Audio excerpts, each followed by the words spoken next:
मेरा नाम है मोहित और आपका स्वागत है हमारी यूट्यूब चैनल हिस्ट्री चैंपियन में। तो जैसा कि आप जानते हो, आपका जो पेपर होने वाला है शेखावाटी यूनिवर्सिटी का इकोनॉमिक्स एंड रिसोर्स ज्योग्राफी का, या फिर आप अन्य किसी यूनिवर्सिटी के विद्यार्थी हो, आपका भी सेम ही सिलेबस रहता है।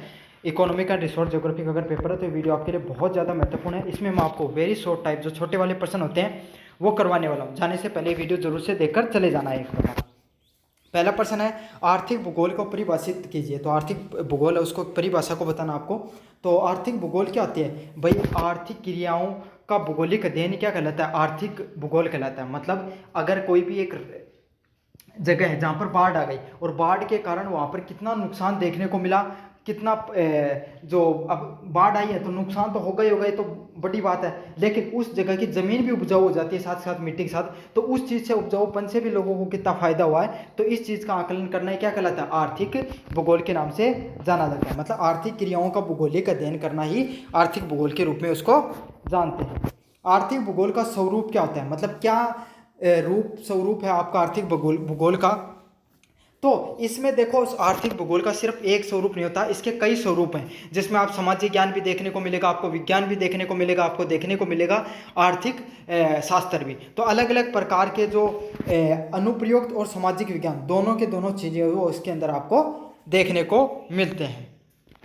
अगले वाला प्रश्न है, आर्थिक भूगोल का मुख्य उद्देश्य क्या होता है? संसाधन है वो आर्थिक गतिविधियों के वितरण और उपयोग का अध्ययन करना। मतलब जो संसाधन है और जो आर्थिक गतिविधियां है वो उसका वितरण किस प्रकार से होता है, उसका उपयोग का आपको समझना और अध्ययन करना। मतलब जैसे कि पानी हो गया, कोई खनिज हो गए, या फिर जो अलग अलग प्रकार की वस्तुएं हैं, तो किस प्रकार से कोई एक जगह है जहाँ पर अगर मान लो कोयला ज़्यादा निकलता है, अगर तेल, जैसे सऊदी अरब का उदाहरण देकर मैं आपको समझाऊं, आज सऊदी अरब हो गया, इराक हो गया, ईरान हो गया, ये सब इतने अमीर देश क्यों हैं? इनके पास क्या था? इनके पास तेल थे, खनिज थे, और वो खनिजों ने क्या कर दिया? उन्हें इतना अमीर बना दिया। इससे आप बेहतर समझ पाओगे। तो संसाधन है वो आपको किस तरीके से आर्थिक गतिविधियों को बढ़ाते हैं और कैसे उस क्षेत्र को अमीरी की तरफ लेकर चले जाते हैं, उसी को क्या कहा जाता है? आर्थिक भूगोल के मुख्य क्षेत्र के रूप में जाना जाता है। आर्थिक भूगोल का स्कोप क्या है? मतलब आर्थिक भूगोल का क्या स्कोप होता है? तो प्राकृतिक संसाधन होते हैं, उत्पादन विवरण और उपभोगा भौगोलिक अध्ययन करना। मतलब जो प्रकृति में कितने प्रकार के जो संसाधन पाए जाते हैं और उनका वितरण किस प्रकार से है और उनको उपभोग कैसे करना है, इस चीज़ का भौगोलिक अध्ययन करना ही क्या कहलाता है? आपका आर्थिक भूगोल के नाम से जाना जाता है। मतलब जैसे खनिज हो गए, लवण हो गए, आपके सामने पानी हो गया, आपके सामने जो प्राकृतिक अप्राकृतिक जितने भी संसाधन आपके सामने हैं आपके पास, आप उनको किस तरीके से उनका उत्पादन करते हो, उद्योग लगाकर कैसे उनका लोगों के पास वितरण करते हो और लोग उनका किस प्रकार से उपभोग करते हैं, उसको क्या कहा जाता है? आर्थिक भूगोल के क्षेत्र के नाम से जाना जाता है। मतलब कोई भी चीज़ को कितनों क्षेत्र है भाई, मान लो अपन जो शेखावाटी क्षेत्र है, इनके पाए ज़्यादातर कॉपर पाए जाते हो, लेकिन फायदों के वो कॉपर ना निकाले गुंजारे जना वो बड़े बड़े के काम आओ, समझ में आ गई? अब उनके के इस तरफ की खान लगाई जाए, के इस तरफ को मतलब रिफाइनरी लगा के उन उद्योग को निर्माण कर जाए जने तो वो काम चीज जाओगी ना, तो उन्हीं चीजें कहा जाए आर्थिक भूगोल को क्षेत्र के रूप में जाना जाए। आर्थिक भूगोल में कौन सा दृष्टिकोण अप्रोच अपनाए जाते हैं? कौन से क्षेत्रीय दृष्टिकोण और प्रणालीगत दृष्टिकोणों को अपनाया जाता है? तो आर्थिक भूगोल में क्या किया जाता है आपको? एक तो क्षेत्रीयगत चीज़ों को समझते हैं, भाई इस क्षेत्र में इतनी चीज़ें हैं तो इसको समझते हैं, और प्रणालीगत दृष्टिकोण उसको समझा जाता है। तो 5 नंबर प्रश्न है, उसको समझेंगे। 6 नंबर प्रश्न की बात करें, आर्थिक भूगोल और आर्थिक विज्ञान इकोनॉमिक्स में क्या संबंध है? तो आर्थिक भूगोल आप क्या करता है? आपका जो स्थान से संबंधित होता है। आर्थिक भूगोल किससे संबंधित होता है? कोई भी स्थान होगा उस पर कितना वितरण मिल रहा है उसको देखने का कार्य करता है। जबकि अर्थशास्त्र मूल्य और उपयोगिता पर ध्यान देता है। तो आर्थिक भूगोल क्या करता है? कोई भी स्थान हो गए उस पर कितने खनिज पाए जाते हैं, कितने लवण पाए जाते हैं, वो आर्थिक भूगोल संभालता है। अर्थशास्त्र क्या करता है? उससे अपने को कितना फायदा हुआ। जैसे कि मैंने बताया ना, अब तेल तो अपने राजस्थान में भी बहुत है, लेकिन कितनों फायदे होगा अपने राजस्थान वाले, कितनों सरकार निकाल लियो अफला अफला तो 10 साल 15 साल होगी बार रिफाइनरी का एक साल पिलर बना ली, पर सरकार बदल जा वो पिलर ढह जा, दूसरी आओ नोजू बना दे पर वोजू ढह जा, वही चल रहा अपने तो, है ना। और वही तेल कठे हो इराक में ईरान में उठे हो बदलो कितना अमीर होगा, और आपली साइड में बस लगा रखा है जो जुला हुआ काट ली बस ठीक है।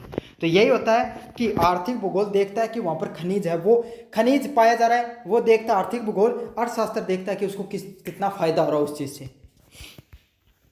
आर्थिक भूगोल और मानव भूगोल कैसे क्या संबंध है? तो आर्थिक भूगोल मानव भूगोल की शाखा है। तो उमन जो ज्योग्राफी होती है ना, उसकी शाखा क्या होती है? आपके आर्थिक भूगोल है। मतलब मानव के द्वारा जो की गई क्रियाएं हैं उनको खनिज वगैरह पे क्या प्रभाव पड़ रहा है, उसको क्या कहा जाता है? आपको मानव भूगोल के नाम से जाना जाता है, जहाँ पर मानव के जो संबंध होता है पर्यावरण के साथ उसको अध्ययन किया जाता है। आर्थिक भूगोल का भूगोल के किस शाखा से अधिक संबंध है? तो मानव भूगोल का सबसे ज्यादा, मानव भूगोल से सबसे ज्यादा आर्थिक भूगोल का संबंध होता है। अगले वाला प्रश्न है, इकोनॉमिक्स के दो प्रमुख वर्गीकरण कौन से होते हैं? तो इकोनॉमिक्स कैसी होती है? पूंजीवादी, समाजवादी। पूंजीवादी इकोनॉमिक्स कौन सी होती है? जो किसकी बात करती है? पूंजी की बात करती है। मतलब जो पूंजीवादी में क्या होता है? लोगों की, पैसों की, बड़े बड़े उद्योगों की बात करेगी। समाजवादी किसकी बात करेगी? समाज की भलाई की बात करेगी। मतलब जैसे मैं समझाऊं, एक दो प्रकार के इंस्टीट्यूट होते हैं। मान लो एक है जहां पर प्राइवेट आदमी, मैंने कोई कंपनी खोल ली या आप में से किसी ने खोली, तो आपका क्या मुख्य लक्ष्य हो? भाई जितना ज़्यादा रुपया कमाए जाए उतना कपाओ, समझ में आ गई। लेकिन वहीं अगर कोई एक संस्था है, जैसे एनजीओ वगैरह है, ट्रस्ट वगैरह, वो क्या करते हैं? वो खुद कमाई तो करती हैं, लेकिन उसके साथ सोचती हैं कि लोगों का भलाई भी कैसे हो सके। तो एक आदमी जो सोच रहे हैं सिर्फ घणो सा पैसों कमा लिया, वो पूंजीवादी आदमी है। और जो है सोच रहे हैं तो कमा रहा समाज को भी थोड़ा भलो कर दिया, वो थोड़ा समाजवादी आदमी है। समझ में आ गई थारा? अर्थव्यवस्था को किन आधारों पर वर्गीकृत किया जाता है? तो अर्थव्यवस्था को किन आधारों पर वर्गीकृत किया जा सकता है? उत्पादन प्रणाली, मतलब कोई भी उद्योग है उसमें कैसे उत्पादन किया जा रहा है। स्वामित्व, किसका, कौन है वो उस उद्योग का मालिक है। और विकास स्तर पर, और कितना विकास हो रहा है उस चीज से, इसके आधार पर अर्थव्यवस्था को, आपके अर्थव्यवस्था के स्तर को वर्गीकृत किया जाता है। प्राथमिक गतिविधियों के उदाहरण दीजिए। जो प्राथमिक स्तर की गतिविधियां उस पर उदाहरण देना आपको, जैसे कृषि हो गया, जो पशुपालन हो गया, खनन हो गया, मत्स्य हो गया, ये आपकी प्राथमिक स्तर की गतिविधियों में इनको जाना जाता है। अगले वाले पॉइंट की बात करें, द्वितीय सेकेंडरी गतिविधियों के उदाहरण बताइए। तो सेकेंडरी गतिविधि कौन सी होते हैं? उद्योग हैं, वो क्या होते हैं आपके सामने? सेकेंडरी गतिविधि के रूप में उनको जाना जाता है। किनको जाना जाता है? उद्योगों को सेकेंडरी गतिविधि के रूप में जाना जाता है। तृतीय टर्सरी जो गतिविधि के उदाहरण बताऊं तो आपको क्या होता है? परिवहन, व्यापार, संचार व बैंकिंग। तो देखो मैं एक बार में समझा देता हूँ। प्राइमरी में क्या आते हैं? ऐसी चीजें जो डायरेक्ट प्रकृति से जुड़ी हुई हैं, जैसे कृषि जुड़ी हुई है, खनन जुड़ा हुआ है, मत्स्य पालन जुड़ा हुआ है, पशुपालन जुड़ा हुआ है। ये सारे के सारे किससे जुड़े हैं? प्रकृति से जुड़े आते हैं। फिर क्या आता है? सेकेंडरी आता है, द्वितीयक। सेकेंडरी में क्या आते हैं? उद्योग, जैसे खनन कर लिया, आप कोई चीज निकाल रहे हो ना पृथ्वी से, मैन्युफैक्चर कर रहे हो, जैसे क्या कर रहे हो, घरा को ताड़ो बनाने को कोई उद्योग होगो, कोई बिस्कुट बनाने को उद्योग होगो, कोई चीज़ों को निर्माण हो रही है ना, वो उद्योग सेकेंडरी में होगो।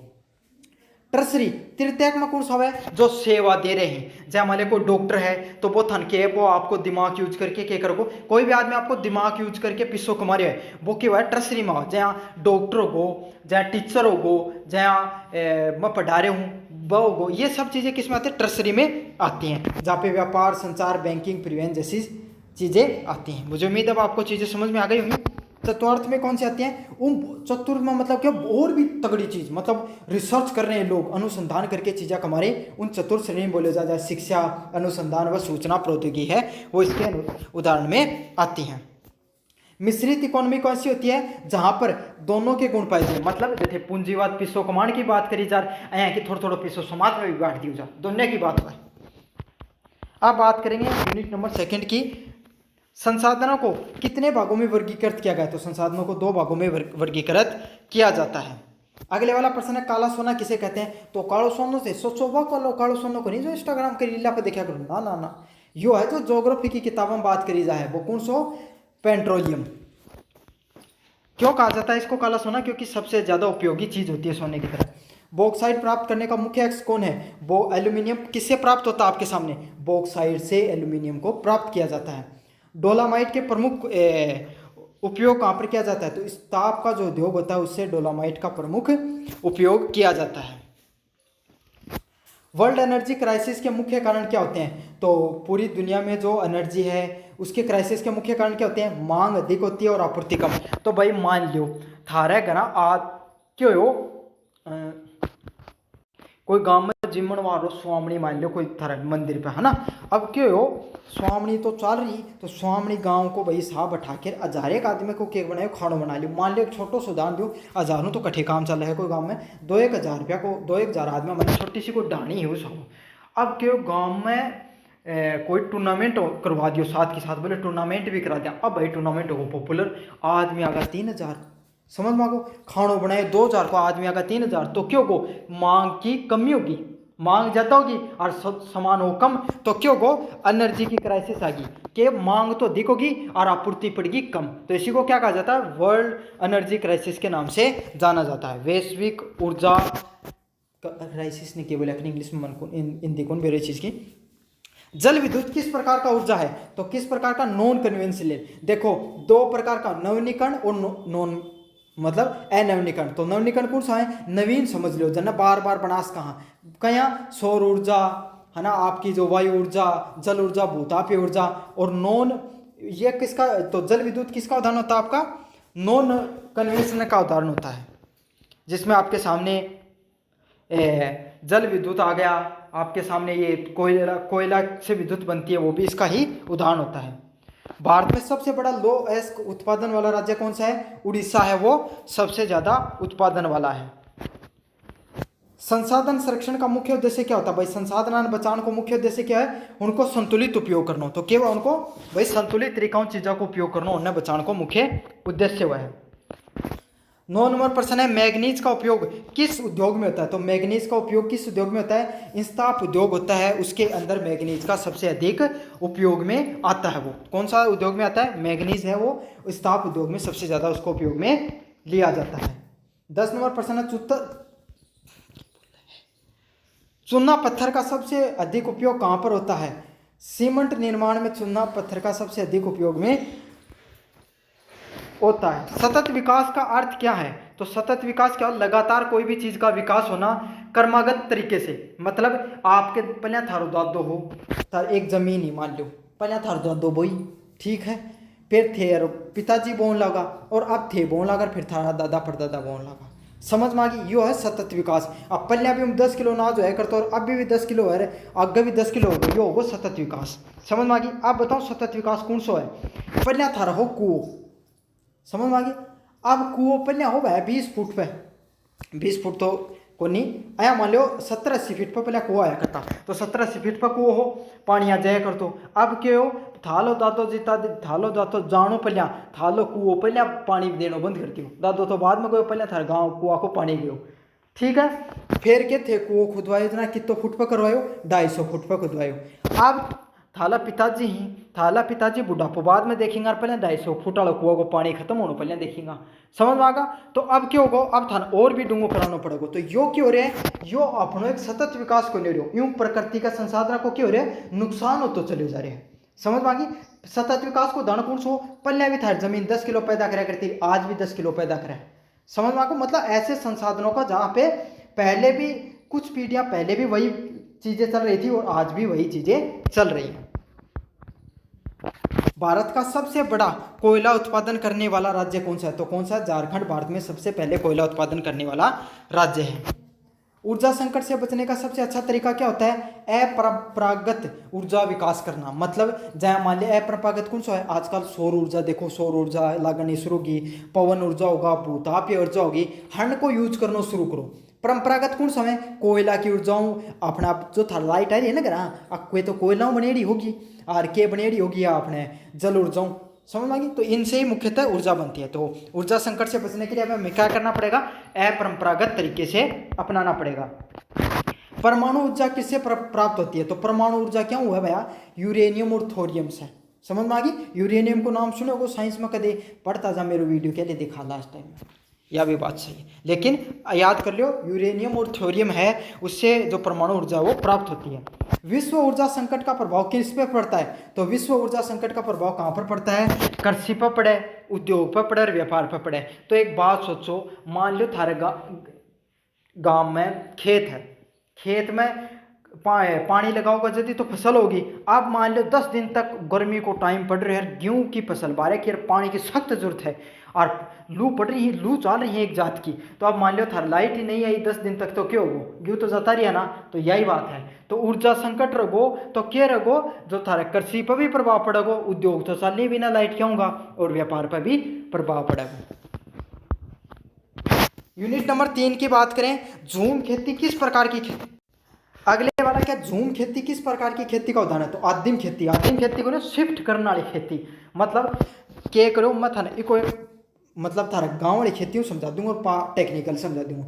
थे क्या करो, थारा खेत है, यहाँ समझ लो कि तो 6 बीघा खेत है ना। अब क्या करो, 3 साल तो गेहूँ इल्ली साइड का 3 बीघा में बाल्यो और इल्ली साइड में चना बाल्यो। अगले साल क्या करोगा, इल्ली साइड हम चना बाल्योगा और इल्ली साइड हम गेहूँ बाल्योगा। समझ में आ गई क्यों भाव वही थे। कहते थाला पिताजी ने पूछी यह बात की वही थे क्यों भाव, क्योंकि जो इधर की साइड में जैसे पिछले साल गेहूँ उगाए थे, वहाँ पर उसका क्या होगा, गेहूँ से संबंधित जो खनिज था ना वह क्या होगा, कम होगा ही। तब चनो बातेंगा तो बराबर हो जाएंगी सारी चीज़ें। तो इकले बायजा है।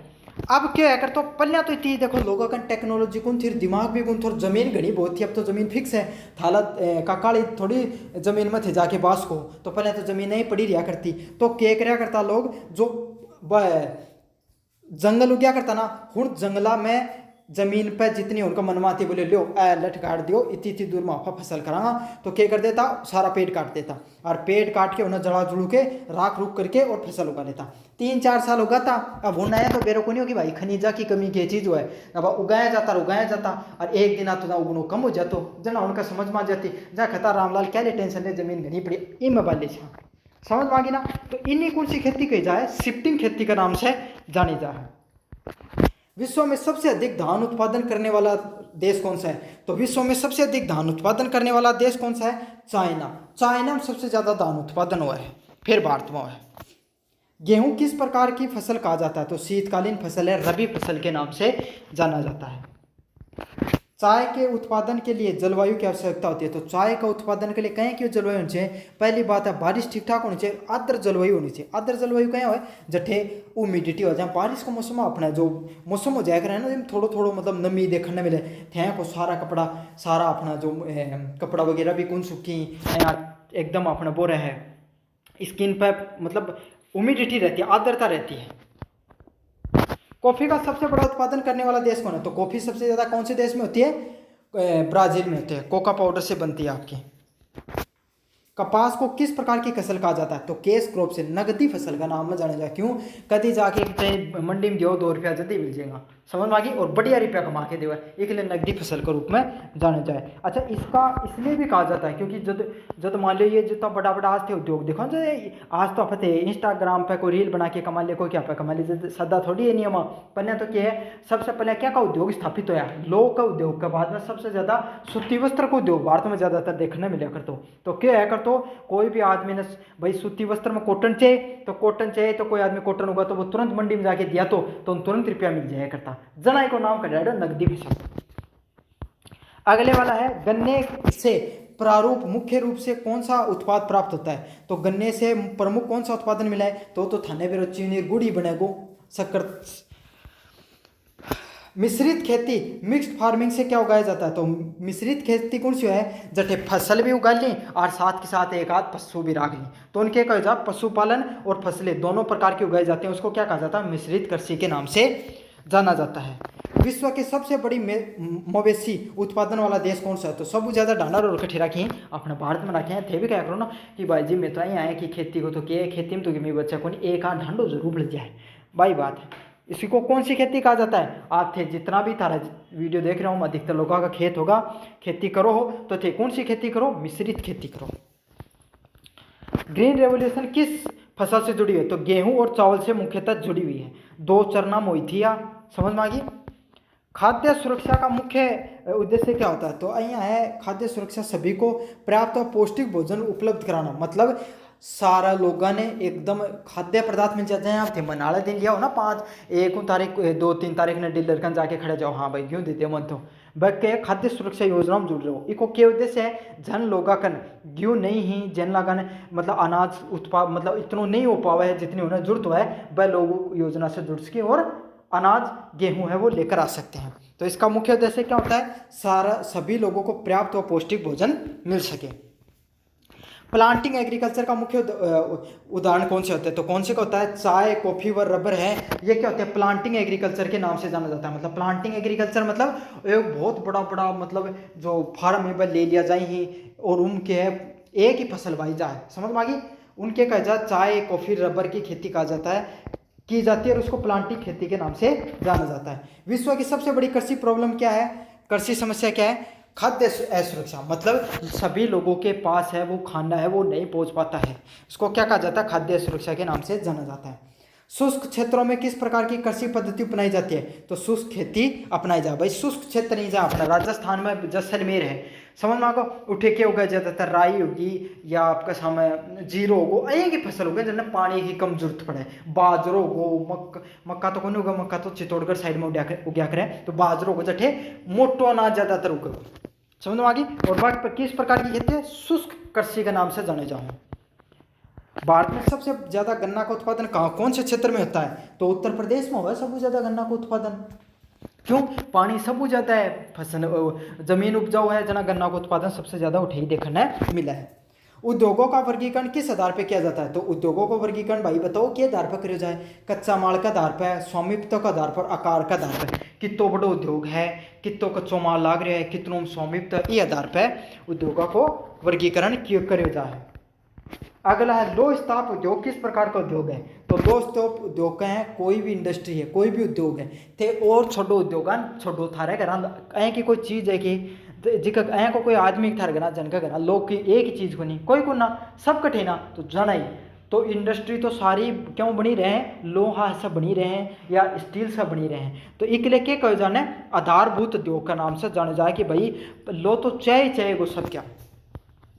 भारत का मैनचेस्टर किसे कहा जाता है? उत्तर भारत का भारत का मैनचेस्टर किसे कहा जाता है? अहमदाबाद को। उत्तर भारत का कानपुर कहा जाता है और दक्षिण भारत का कमेंट बॉक्स में बता देना मुझे। कपास वस्त्र उद्योग के मुख्य केंद्र कौन से हैं? मुंबई। तो અહીંયા है कि सबसे ज्यादा कपास कटे हुए काली मिट्टी पर, और काली मिट्टी सबसे ज्यादा कटे मिला है महाराष्ट्र में मिला है, समझ में आगा। तो सौराष्ट्र वाला इलाका ना वहां पर सबसे ज्यादा देखने को मिलता है। रूर क्षेत्र किस उद्योगों के लिए प्रसिद्ध है? लो और इस्पात उद्योग के लिए रूर क्षेत्र वो सबसे ज्यादा प्रसिद्ध है। तो कौन सा है? लो और स्टील सबसे ज्यादा कठिन निकल रूर क्षेत्र, ये छत्तीसगढ़ वाला वो को नहीं पठार है, रांची वाला पठार है, वहां पर सबसे ज्यादा देखने को मिलता है आपका। डेंट्राइट यूसे किस उद्योग के लिए प्रसिद्ध है? तो ऑटोमोबाइल उद्योग के लिए सबसे ज्यादा प्रसिद्ध है, गाड़ी घोड़ा के लिए सबसे ज्यादा प्रसिद्ध है। विश्व में सबसे बड़ा ऑटोमोबाइल उत्पादन किस देश में होता है? तो चाइना जो चीन देश है वहां पे, या इसका सही आंसर आएगा यूएसए। यूएसए में सबसे ज्यादा ऑटोमोबाइल है, यूएसए हो गया आपका, जापान हो गया, वहां पर सबसे ज्यादा ऑटोमोबाइल उत्पादन किया जाता है। लेकिन इलेक्ट्रिक ऑटोमोबाइल की बात करें तो चाइना भी उसमें टॉप में आ रहा है इस समय। विशेष आर्थिक क्षेत्र एसईजी का मुख्य उद्देश्य क्या है? अभी रिको वाला एरिया बना के रखी ना हर दो अपने जठे भी जाओगा थे उठे कोई भी शहर में कि भैया रिको एरिया, तो वो रिको एरिया क्या है? विशेष आर्थिक क्षेत्र बोले जाऊँ।